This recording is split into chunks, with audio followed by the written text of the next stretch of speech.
Et maintenant, nous allons parler justement dans ce prochain panel, donc on va parler des transferts de technologie et de capacités.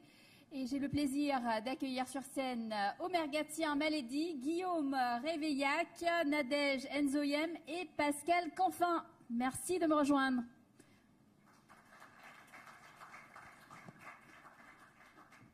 Je vous laisse vous installer. Vous avez... Allez, on va mettre Madame au milieu, là.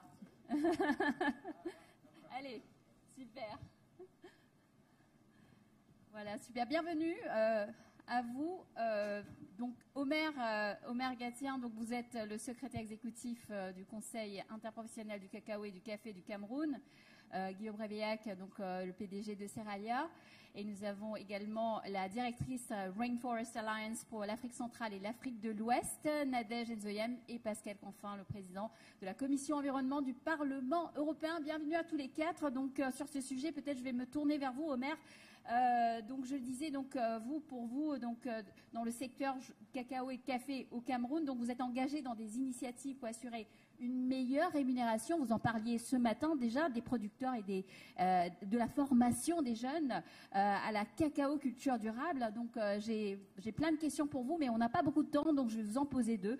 Pouvez-vous nous en dire davantage déjà juste sur vos initiatives et quel message aujourd'hui est-ce que vous souhaitez faire passer au gouvernement, notamment européen?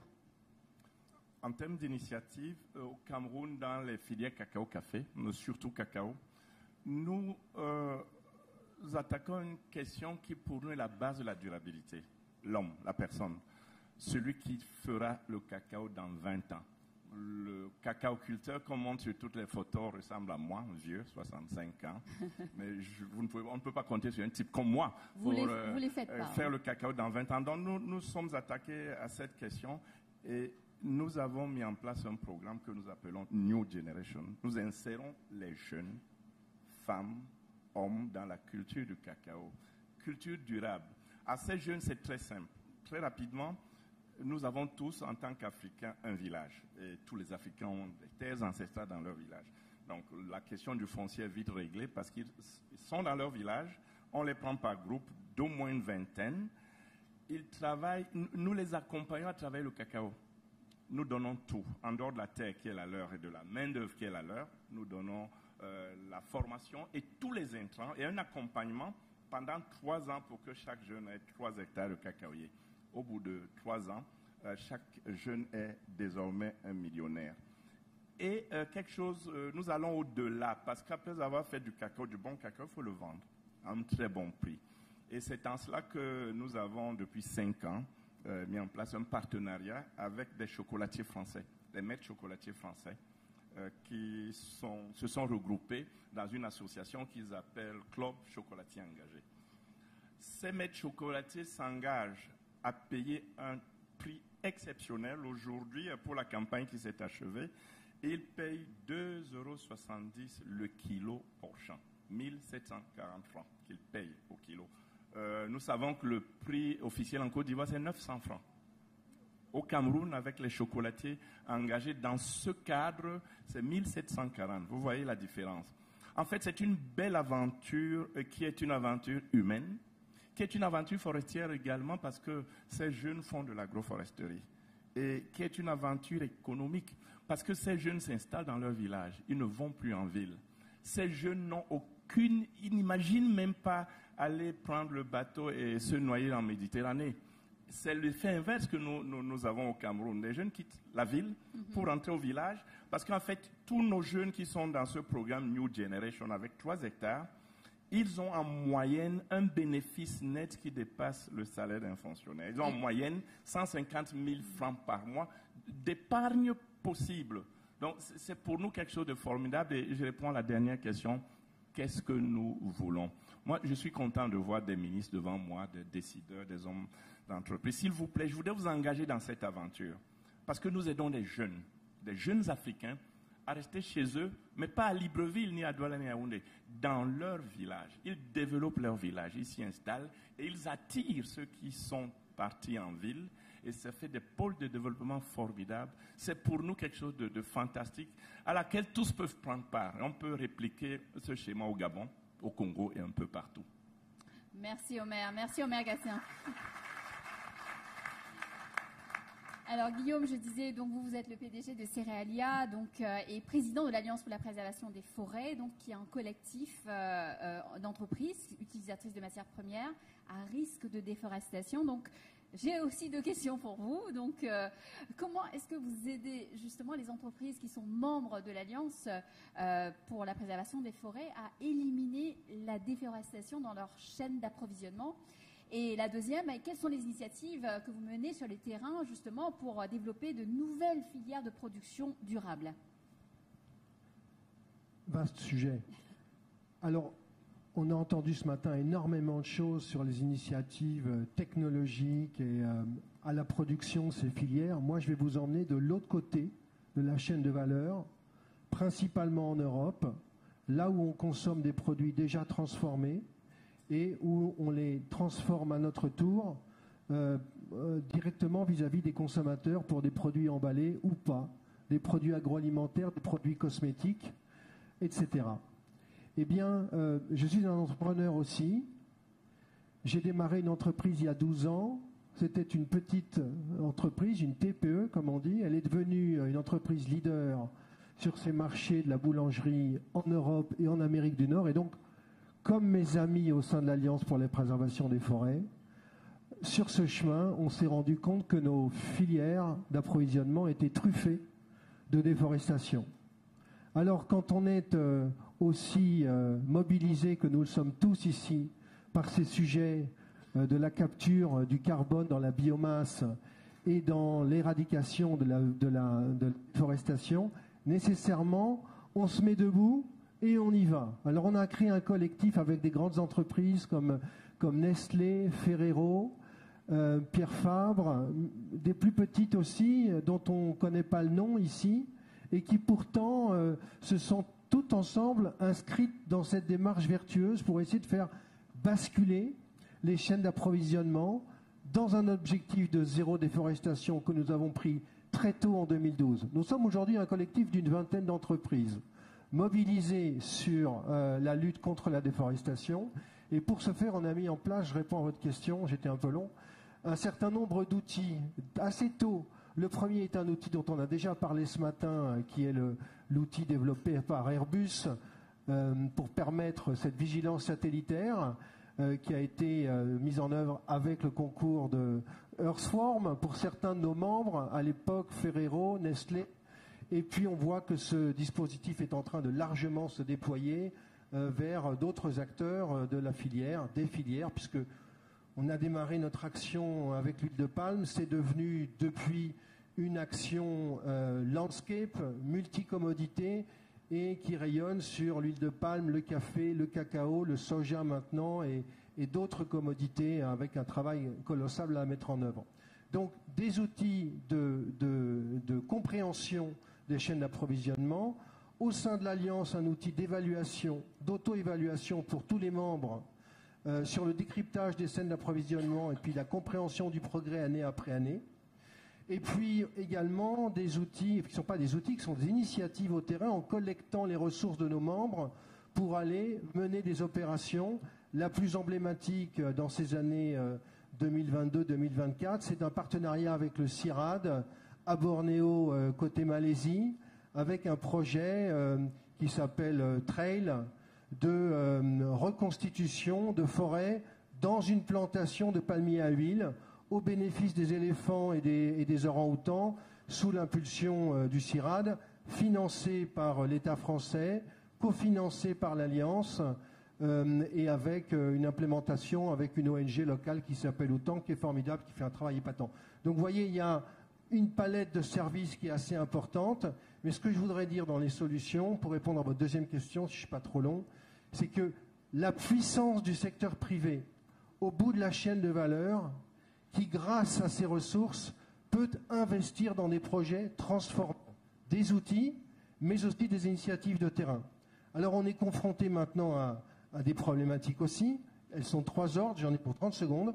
La première, c'est une problématique ou un frein d'ordre politique, et je trouve que l'organisation de ce sommet est formidable parce qu'elle permet de rejoindre les différentes parties prenantes, secteur public, privé, société civile, ONG, communauté scientifique, c'est épatant.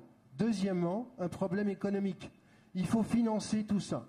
C'est très difficile. Il va donc falloir, ce que je vous disais ce matin, trouver des solutions pour que les entreprises les plus vertueuses, au fond de la chaîne de valeur, puissent également bénéficier de solutions pour pouvoir continuer à investir sur le terrain, sans quoi leur compétitivité par rapport aux produits issus des chaînes de valeur conventionnelles, leur compétitivité va être mise en défaut et ne pourront pas continuer. Voilà. Merci Guillaume. Merci. On reviendra d'ailleurs sur certains sujets, mais je me tourne vers Nadège. Nadège, donc, je disais, vous êtes la directrice du Rainforest Alliance pour l'Afrique centrale et l'Afrique de l'Ouest.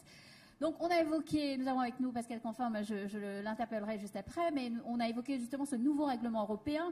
Quelles sont pour vous les actions de renforcement des capacités nécessaires pour permettre justement aux petits producteurs aujourd'hui d'accéder au marché, de se développer sans déforester? Oui, le règlement Union européenne touche certains produits directement développés par les communautés ou produits par les communautés.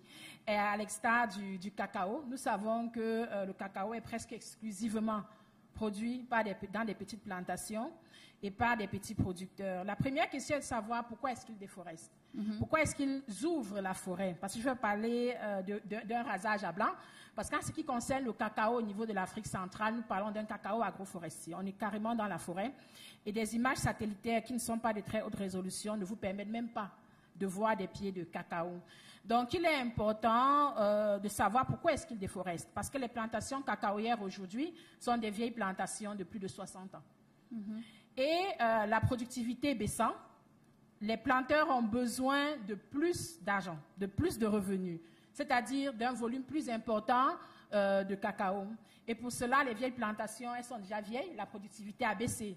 Donc, il faut ouvrir de nouvelles parcelles dans des forêts fertiles pour pouvoir avoir du volume et avoir un peu d'argent. Donc, ce que nous disons, c'est qu'il est nécessaire d'accompagner ces petits producteurs dans la restauration des plantations existantes. C'est la clé. Nous avons beau parler, ne pas créer de nouvelles plantations, mais tant que les planteurs sont sur des plantations vieilles, qui ne produisent presque plus rien, ils seront obligés d'aller vers des terres fertiles qui se trouvent en forêt. Donc, investir dans la restauration des cacaoyères, ça c'est le premier point, de jeunes plants, accompagner ces producteurs à la mise en œuvre des bonnes pratiques agricoles qui leur permettraient d'atteindre plus de 1000 kg à l'hectare. Aujourd'hui, on est en moyenne au Cameroun à 350-400 kg à l'hectare.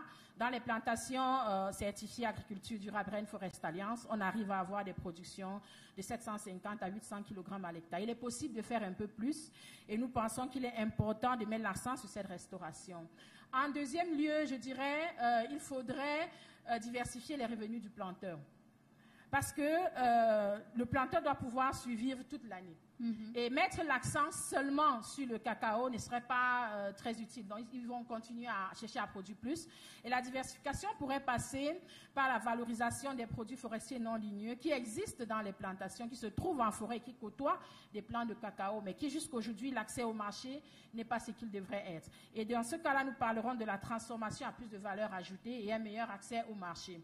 Et pour revenir aux producteurs de cacao qui sont engagés dans des filières durables, il est important d'améliorer l'accès au marché. Des exemples comme celui de New Generation, avec un lien direct entre les planteurs de cacao et les transformateurs, est très important parce qu'il permet carrément de doubler le revenu du planteur. Donc nous pensons en matière de renforcement des capacités 1.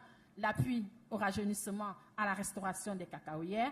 2, la diversification des revenus par des produits forestiers non ligneux. J'ajouterai 3, ces planteurs en zone forestière contribuent énormément à la préservation de la forêt et à la biodiversité. Il serait important de penser aux nouveaux mécanismes de financement durable, notamment peut-être des crédits carbone pour des plantations bien gérées qui préservent la forêt. Donc voilà nos 3 éléments de renforcement et d'appui possibles. C'est très clair, Nadège, merci beaucoup. Et je me tourne vers Pascal. Donc vous avez un micro, Pascal? Oui, tout va bien. Donc bon. Pascal, donc je le disais, vous êtes le président de la commission environnement du Parlement européen et vous avez été le grand champion également du règlement européen qui a été adopté en fin de l'année dernière pour des produits pour justement la déforestation. Donc ce règlement, on l'a entendu, peut-être avant de parler de règlement, vous avez pu entendre un peu nos différents intervenants, si vous aviez une réaction par rapport à ce que vous avez entendu, et peut-être à la question sur le règlement justement qui n'est pas toujours bien apprécié par les pays producteurs. Qu'est-ce que vous prévoyez en matière de coopération justement avec les pays producteurs ? Absolument, j'avais bien l'intention de répondre à cette question. Ça va de soi. Bonjour tout le monde.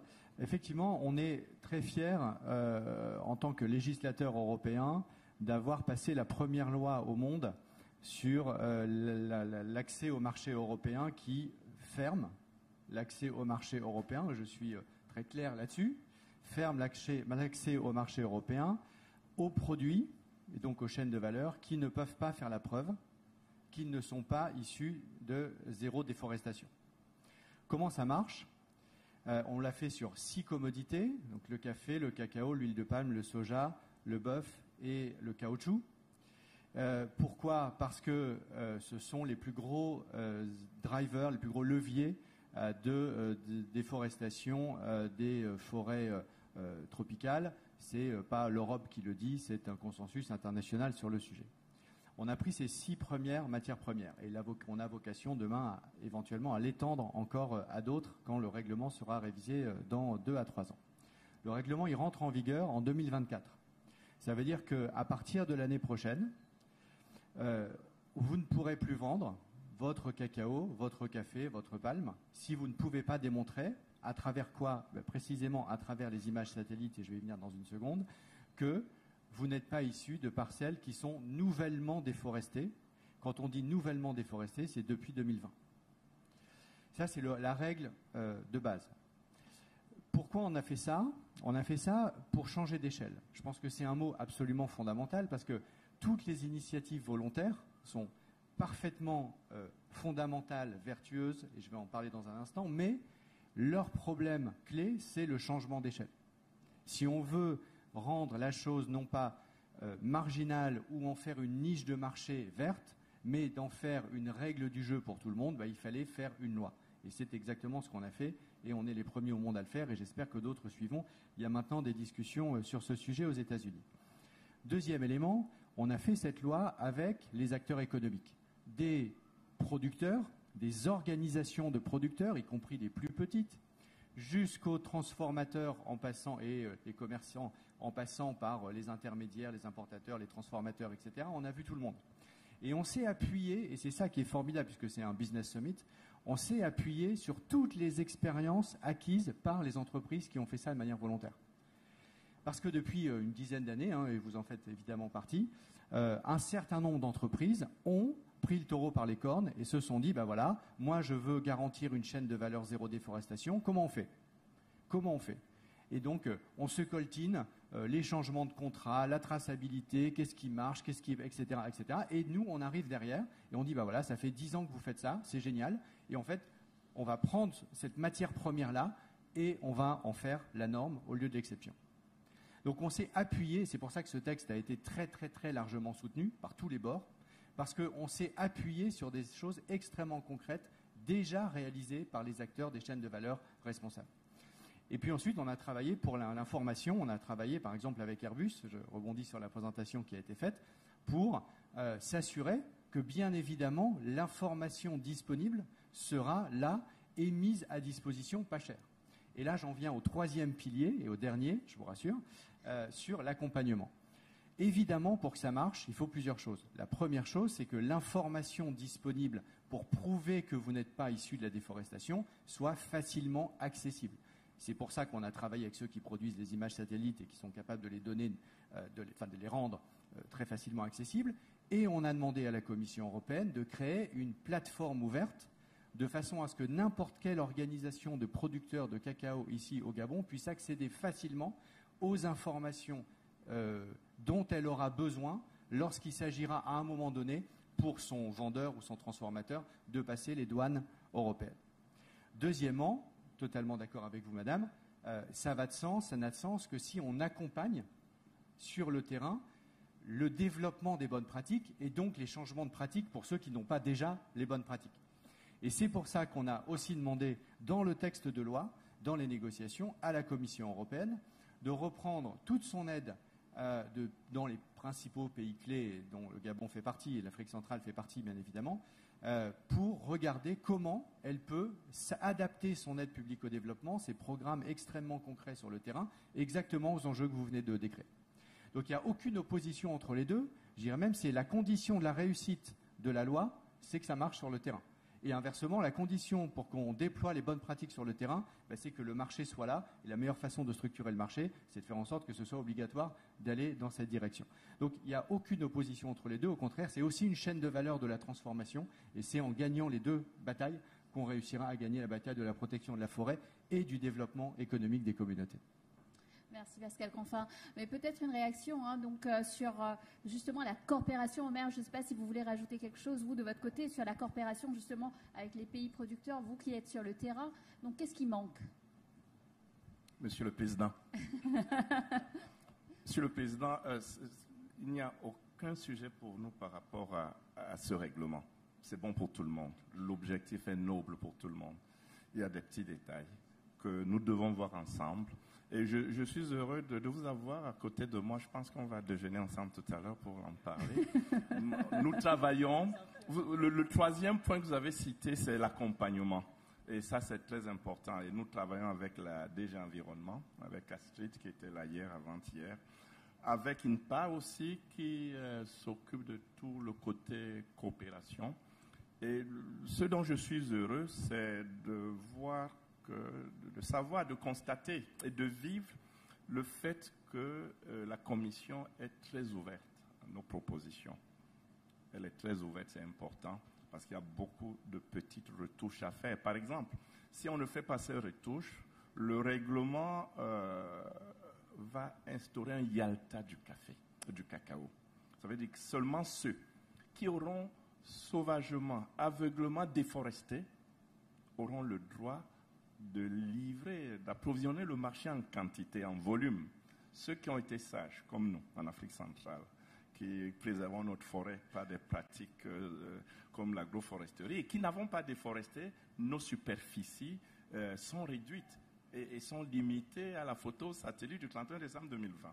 Donc, c'est des petites choses sur lesquelles le dialogue a été instauré à travers les COCOTOC, parce que nous pensons que l'Union européenne n'a pas eu pour intention première de faire une répartition du marché futur du cacao. À long terme, c'est ce qui va arriver et nous nous révolterons de savoir que vous avez unilatéralement décidé que tel produiront beaucoup parce que très sauvagement ils ont déforesté, ce qui va correspondre à une prime à la déforestation. Nous aurions pu faire la même chose et avoir des grosses superficies éligibles à la culture du cacao. Mais ce n'était pas votre intention. Ça pourrait être un effet si on ne travaille pas. Je suis heureux, je le dis devant vous, devant tout le monde. Je suis dans une équipe qui travaille beaucoup à Bruxelles avec tous ceux qui travaillent autour de cette loi sur les mesures à prendre pour son application dans les 18 mois qui vont suivre son adoption et les 2 années au cours desquelles on va les réviser. Donc, vos équipes à Bruxelles, vos collègues et toutes les DG de la Commission sont vraiment à l'écoute. Et j'ai l'impression que ça avance. Tout ce que je souhaite, Monsieur le Président, c'est que vous leur disiez ceci. Avancez vite avec l'Afrique centrale, parce que notre cas est spécifique. Nous n'avons pas déforesté. Merci, je crois que nous avons droit, Monsieur le Président, à une prime pour ça. Je pense que vous avez beaucoup de choses à vous dire, mais on fera ça après. Je peux peut-être à Guillaume ou Nadège, juste rapidement un petit mot avant de clôturer. Sur ce sujet qui est vraiment central, moi je crois qu'il faut être positif. Il faut regarder le verre à moitié plein. Il y a beaucoup de chemin qui a été fait, mais ce n'est pas du tout suffisant. Il y a un énorme travail devant nous. Et ce travail, il ne se fait que dans la concertation. Ça veut dire qu'il y a une première étape avec ce règlement européen. Moi, je l'applaudis des 4 mains parce que je trouve que c'est formidable d'avoir enfin un cadre. Bien sûr qu'il va y avoir des détails à régler, et ce n'est pas des détails quand on parle de la maturité d'un État dans sa conservation des forêts par rapport à un autre. Je ne veux pas rentrer dans cette discussion-là, mais je pense que quand je me replace à l'aval de la chaîne de valeur, je me dis qu'il n'y a pas d'autre solution que de mettre un coup de rein fantastique pour faire basculer toutes ces chaînes de valeur vers la durabilité. Donc moi, je pense qu'on part très bien. Je veux dire que c'est la première fois en 15 ans de bataille, et pour certains, c'est probablement 30 ans de bataille, que je vois concrètement un horizon qui s'ouvre. Et moi, je dis, allons-y, réglons les problèmes. Et c'est par le travail, la concertation et la collaboration qu'on peut y arriver. Pour la première fois, il y a une vraie discussion qui s'installe entre les pays du Nord et les pays du Centre. Il faut y aller à fond. Merci Guillaume. Peut-être Nadège, juste très rapidement, et on va conclure. Un petit mot de la fin. Oui, pour ma part, je dirais des incitations aux petits producteurs pour qu'ils continuent de produire de façon durable. Et ces incitations sont très importantes parce qu'aujourd'hui, non seulement les plantations sont vieilles, mais les producteurs sont vieux. Donc, il faut des incitations économiques aux jeunes pour pouvoir s'engager dans ces filières durables. Et ces incitations économiques passent notamment par l'amélioration du prix du cacao, du prix du café, pour qu'ils puissent s'engager, et encore plus d'incitations pour ceux qui sont dans des filières certifiées, dans des filières durables et qui peuvent le prouver. Merci Nadège. Pascal, je pense que vous êtes fait des nouveaux amis, donc je vous laisse partir ensemble. Merci, on peut les applaudir.